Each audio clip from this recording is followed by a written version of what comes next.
Mid cap मंत्रा, फटाफट से लेकर आते हैं बाजार का हाल इस समय आपके सामने, जहां पर आज के सेशन में कुछ सेलेक्ट पॉकेट्स है जो काफी अच्छी परफॉर्मेंस दिखा रही हैं। हालांकि अगर आप फ्रंट लाइन इंडाइसेस को देखेंगे तो दायरे में ट्रेडिंग हो रही है। निफ्टी इस समय एक दायरे में कारोबार करते हुए 24,700 के ऊपर टिकने की कोशिश पूरी कर रहा है। 40 अंकों की बढ़त फिलहाल देखने को मिल रही है निफ्टी में। सिमिलरली लेकर आते हैं बाकी इंडाइसेस आपके सामने, जिसमें बैंक निफ्टी मिड कैप से स्मॉल कैप्स आप देखेंगे तो सिमिलर ट्रेड देखने को मिल रहा है। निफ्टी बैंक बिल्कुल फ्लैट है, कोई एक्शन नहीं, काफी वॉलेटाइल कंसोलिडेशन आज बाजार में देखने को मिल रहा है।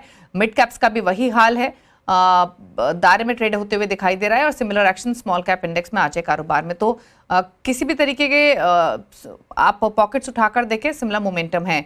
बढ़ने वाले स्टॉक्स की संख्या 1771, 821 स्टॉक्स जो गिरकर कर रहे हैं कारोबार। ये मार्केट की ब्रेथ है क्योंकि गिरावट नहीं है, ब्रॉडर मार्केट में भी हरे निशान में ट्रेडिंग हो रही है, कहीं भी ऐसे डिसाइसिव कमजोरी नहीं देखने को मिल रही है, इसीलिए मूड थोड़ा सा पॉजिटिव दिखाई दे रहा है। अगर आप एनएससी स्टार्ट्स देखते हैं तो आप लेकर आते हैं सेक्टोरल हीट मैप आज के कारोबार में क्या रुझान देखने को मिल रहा है, दिखाते हैं वो तमाम पॉकेट्स आपके सामने जहां पर एक्शन है। तो आप देखिए मिक्स सा आपको सेक्टोरल बायस फिलहाल दिखाई देगा। इनफैक्ट निफ्टी मेटल एक पॉकेट है जहां पर खरीदारी देखने को मिल रही है, निफ्टी ऑटो एक पॉकेट और एक है निफ्टी रियल्टी जहां पर 1-1% के गेन्स है। इसके अलावा oil and gas flat to positive है, फाइनेंशियल्स फ्लैट हैं, लाल निशान में Nifty bank, Nifty PSU bank, CPSC index, Nifty IT flat है, निफ्टी फार्मा फ्लैट है। तो कोई भी ऐसे डिसाइसिव मूव्स आज के सेशन में कहीं हैं अगर सेक्टर स्पेसिफिक तो वो ऑटो, साथ ही मेटल और रियल्टी में देखने को मिल रहे हैं। ट्रेड्स अब आपके सामने लेकर आएंगे फटाफट से, लेकिन पहले लेते हैं स्ट्रैटेजीज। प्रतिफिन मार्ट के हरीश जुजारे हमारे साथ बने हुए हैं। हरीश नमस्कार, बताइए कंसोलिडेशन का मूड, ऐसा ही कारोबार एक्सपेक्ट करें टिल मार्केट क्लोजिंग, इंडेक्स को छोड़ स्टॉक्स पर फोकस करें या कोई और व्यू आपका?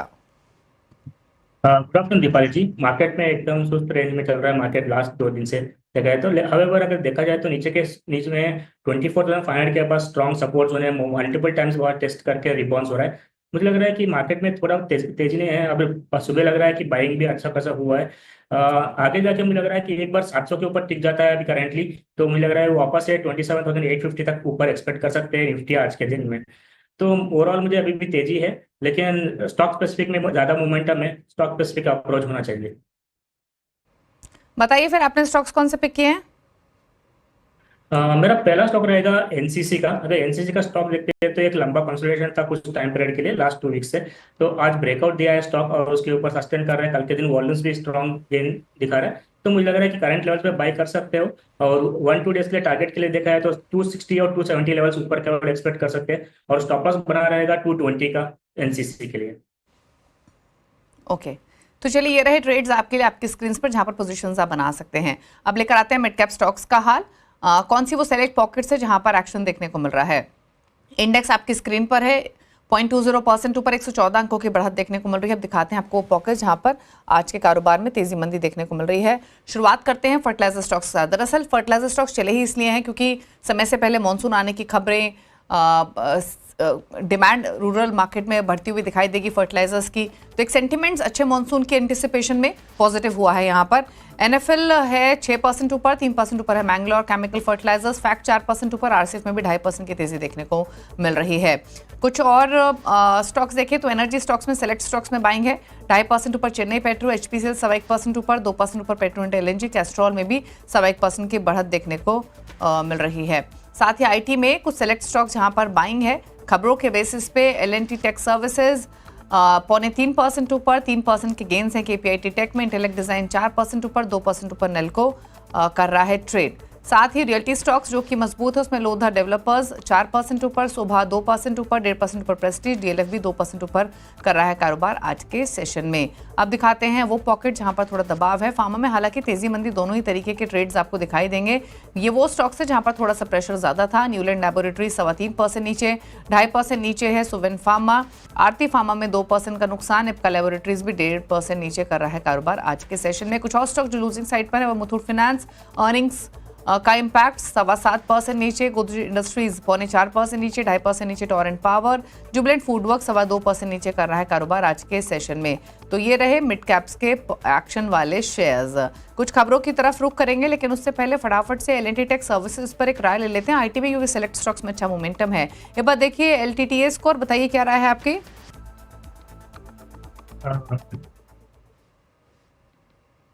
एलटीटीएस में अगर देखा जाए तो बीच में एक अच्छा खासा सेल ऑफ आया था, बाद में वहां से रिकवरी देखने मिल रहा है। हवेवर एलटीटीएस में अभी भी रेजिस्टेंस जोन है मल्टीपल, क्योंकि ऊपर देखा है तो 4000 650 के अराउंड रेजिस्टेंस जोन है। जब तक ये क्रॉस नहीं करता है मुझे लग रहा है कि थोड़ा बहुत रेजिस्टेंस जोन ही रहेगा।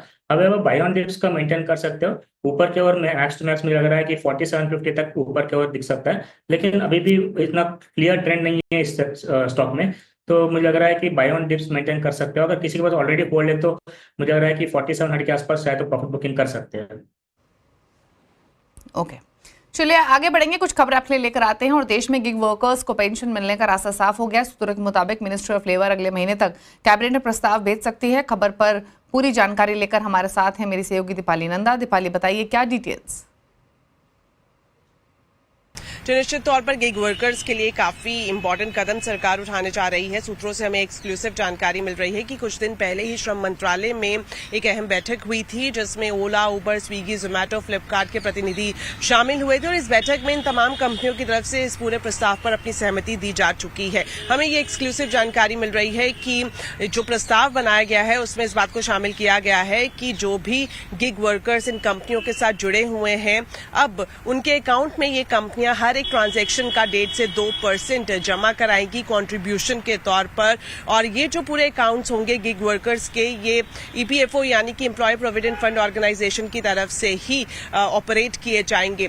खास बात ये रहेगी कि गिग वर्कर्स के लिए 2 विकल्प भी यहाँ पर सुझाए गए हैं। अगर कोई चाहता है कि जितनी भी राशि उसके अकाउंट में जमा हुई है वो एक मुश्त राशि ले ले ब्याज के साथ, तो ये ऑप्शन मिलेगा। और दूसरा विकल्प गिग वर्कर्स के पास ये रहेगा कि जितनी भी राशि उनके अकाउंट में जमा हुई है वो उस हिसाब से हर महीने पेंशन लेते जाएं। तो अगर हम संख्या की बात करें तो देश में 1 करोड़ से ज्यादा गिग वर्कर्स हैं और ये काफी अहम रहेगा उनके लिहाज से। खास तौर पर अगर हम एक फाइनेंशियल सिक्योरिटी की बात करें तो उस लिहाज से ये कदम काफी इंपॉर्टेंट साबित होता है। और साथ ही साथ मैं ये भी बता दूं कि हमें ये भी जानकारी मिल रही है कि प्रस्ताव तैयार किया जा चुका है, कंपनियों की रजामंदी मिल चुकी है और जल्द ही करीब करीब 1 महीने के अंदर श्रम मंत्रालय की कोशिश है कि इसे कैबिनेट से अप्रूवल दिलवाया जाए। शुक्रिया आपका दीपाली, ये डिटेल्स बताने के लिए। आगे बढ़ेंगे। रिलायंस इंडस्ट्रीज के चेयरमैन मुकेश अंबानी ने कतर के दोहा में अमेरिकी राष्ट्रपति डोनाल्ड ट्रंप और कतर के अमीर से मुलाकात की। ट्रंप के दूसरी बार राष्ट्रपति बनने के बाद मुकेश अंबानी की उनसे ये दूसरी मुलाकात है। इससे पहले जनवरी में मुकेश अंबानी और उनकी पत्नी नीता अंबानी अमेरिकी राष्ट्रपति डोनाल्ड ट्रंप के दूसरे शपथ ग्रहण समारोह में भी शामिल हुए थे। ट्रंप के साथ मुकेश अंबानी की मुलाकात की ग्लोबल कारोबारी जगत में खूब चर्चा है। ट्रंप इन दिनों खाड़ी देशों की यात्रा पर हैं। और रुकने इसी के साथ एक ब्रेक के लिए। ब्रेक के उस पार कुछ और खबरें, जल्द वापस आते हैं।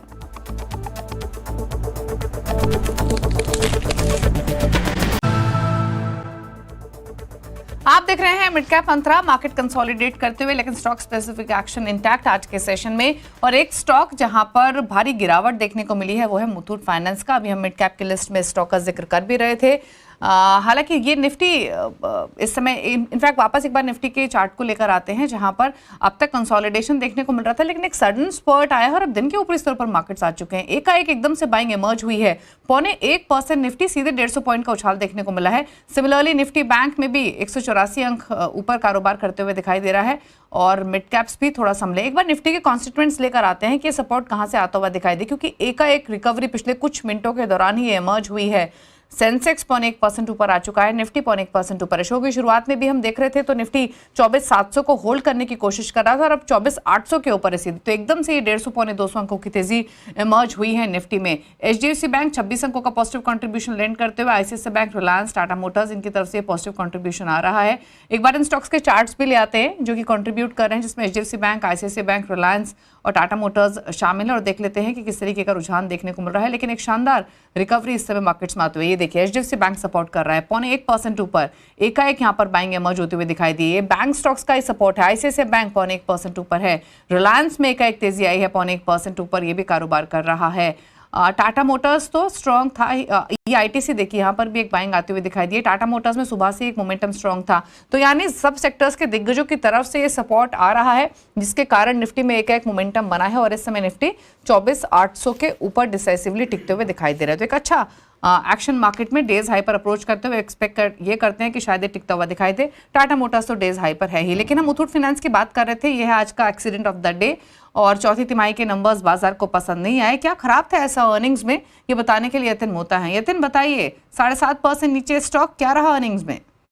देखिए, अगर हम मुथूट फाइनेंस की बात करें तो क्लियरली जो मैनेजमेंट की कमेंट्री वो ठीक ही ठाक रही है। गोल्ड प्राइसेस में जो वॉलेटिलिटी है उनके कारण यहाँ कोई बिजनेस में दबाव होगा ऐसा उनको लगता नहीं है। हालांकि जो FY26 का गाइडेंस है 15% AUM ग्रोथ का, वो काफ़ी कम लग रहा है, क्योंकि पिछले साल यानी FY25 में कंपनी ने लगभग 40% का AUM ग्रोथ किया था। अगर हम बात करें स्टॉक क्यों प्रेशर में है, 7-8% क्यों लुढ़का हुआ है, नंबर 1 जो गोल्ड प्राइसेस हैं यहाँ वॉलेटिलिटी आ रही है और पीक से यहाँ एक करेक्शन हुआ है। तो अब बाजार में ये है कि अगर गोल्ड के दामों में फर्मनेस नहीं हुई तो शायद AUM ग्रोथ पे उसका असर होगा।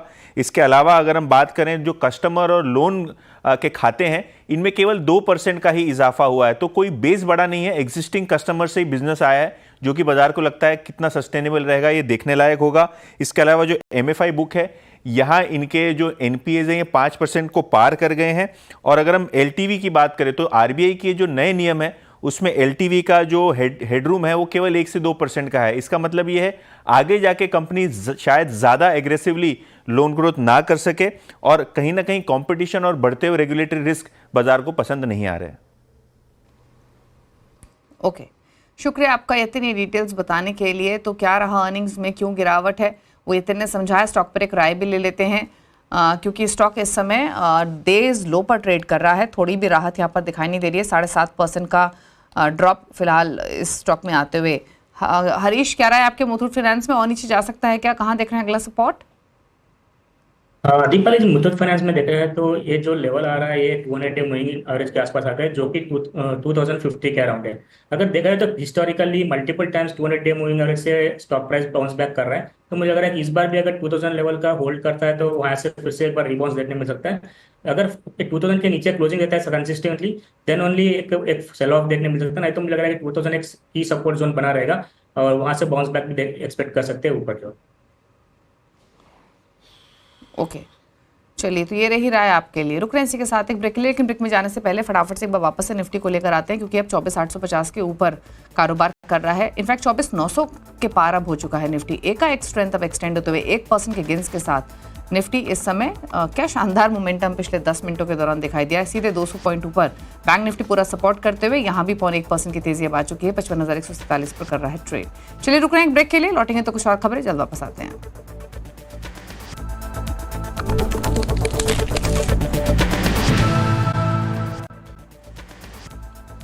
आप देख रहे हैं मिड कैप मंत्रा। एक बार क्विकली मार्केट्स को लेकर आते हैं, जहां पर पिछले 10 मिनटों में एक शानदार रिकवरी देखने को मिली है। इस समय भी डेज हाई पर मार्केट अब कारोबार कर रहे हैं। निफ्टी बैंक निफ्टी क्या शानदार मोमेंटम। निफ्टी इस समय 24,871 पर 24,900 के पार भी निकला था, लेकिन दिन के ऊपरी स्तरों पर ही है। निफ्टी बैंक 55,000 के लेवल्स पर ट्रेड करते हुए दिखाई दे रहा है। चलिए, फटाफट से अब आगे बढ़ेंगे और आपको बता दें, भारत के एविएशन सेक्टर में काम कर रही तुर्की की कंपनियों पर सरकार की नजर है। सूत्रों के मुताबिक स्ट्रैटेजिक जगहों पर इन कंपनियों की मौजूदगी की समीक्षा होगी। और डिटेल्स लेते हैं हमारे संवाददाता रोहन सिंह से। रोहन, बताइए क्या है पूरी खबर, क्या तैयारियां हैं सरकार की, बताइए क्या डिटेल्स।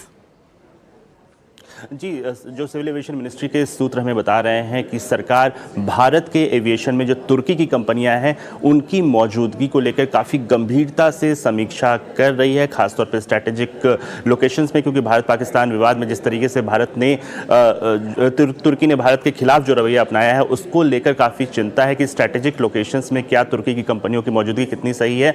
तो इसको लेकर कई सारे जो सांसद हैं उन्होंने भी सरकार को पत्र लिखा, जिसके बाद अब सरकार इस पूरे समीक्षा कर रही है। MEA और जो होम मिनिस्ट्री है उनके साथ भी जो है बातचीत चल रही है, और अगर कुछ भी पाया जाता है कि कोई भी भारत विरोधी जैसी कोई चीज़ पाई जाती है तो उस पर सरकार कोई इंस्ट्रक्शन या एडवाइजरी दे सकती है। फिलहाल जो चिंता है वो 3 कंपनियों को लेके है। टर्किश एयरलाइंस 11 डेस्टिनेशंस में भारत में ऑपरेट करती है। इसके अलावा इंडिगो के साथ उसका कोड शेयर एग्रीमेंट है। इंडिगो को जब भी वेटलीज की ज़रूरत पड़ती है तो वो टर्किश एयरलाइंस से लेती है। ये एक चिंता की बात है, लेकिन इससे बड़ी जो चिंता है वो दूसरी कंपनी है चलेबी, जो कि एक टर्किश कंपनी की इंडियन सब्सिडरी है, ग्राउंड हैंडलिंग में है और 8 एयरपोर्ट्स पे ग्राउंड हैंडलिंग सर्विसेज देती है, जिसमें दिल्ली, मुंबई, बेंगलोर जैसे इंपॉर्टेंट एयरपोर्ट्स शामिल है। तो इसको लेकर भी चिंता है। और तीसरा है टर्किश टेक्निक, जो कि जिसके समझौते जो हैं वो इंडिगो और एयर इंडिया दोनों के साथ हैं। तो सरकार फिलहाल इस पर विचार कर रही है, इस पे स्ट्रैटेजिक जो है समीक्षा कर रही है, और उसके बाद अगर कुछ भी पाया जाता है तो उसको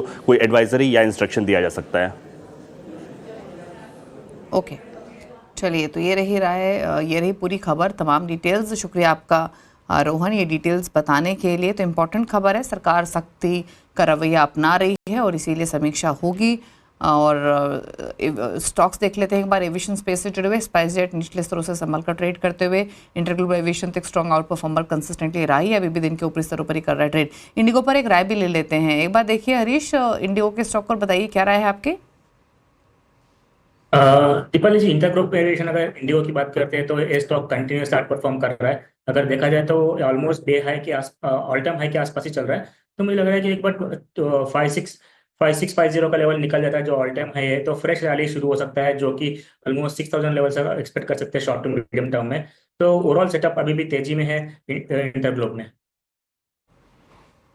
ओके, चलिए, तो ये रही इंटरग्लोब एविएशन पर राय, और स्टॉक इस समय 55-65 पर कर रहा है ट्रेड।